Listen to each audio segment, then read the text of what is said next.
ভালোই লাগতেছে দুই ভাই বোন।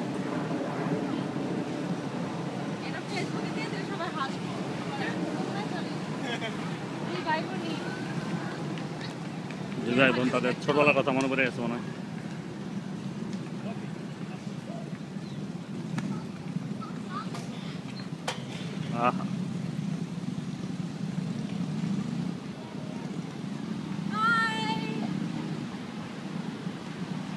মনিকা, তোমারটা কি তেল ফুরা গেছে?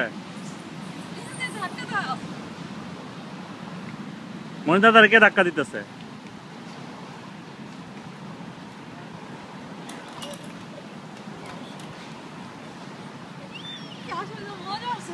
আরে দাদা, বাংলাদেশে যাওয়ার জন্য প্লেনের টিকিট কাটার দরকার নেই, এখান থেকে আইসা জোরে ছেড়ে দিবেন, একদম দেশে যা পড়বেন।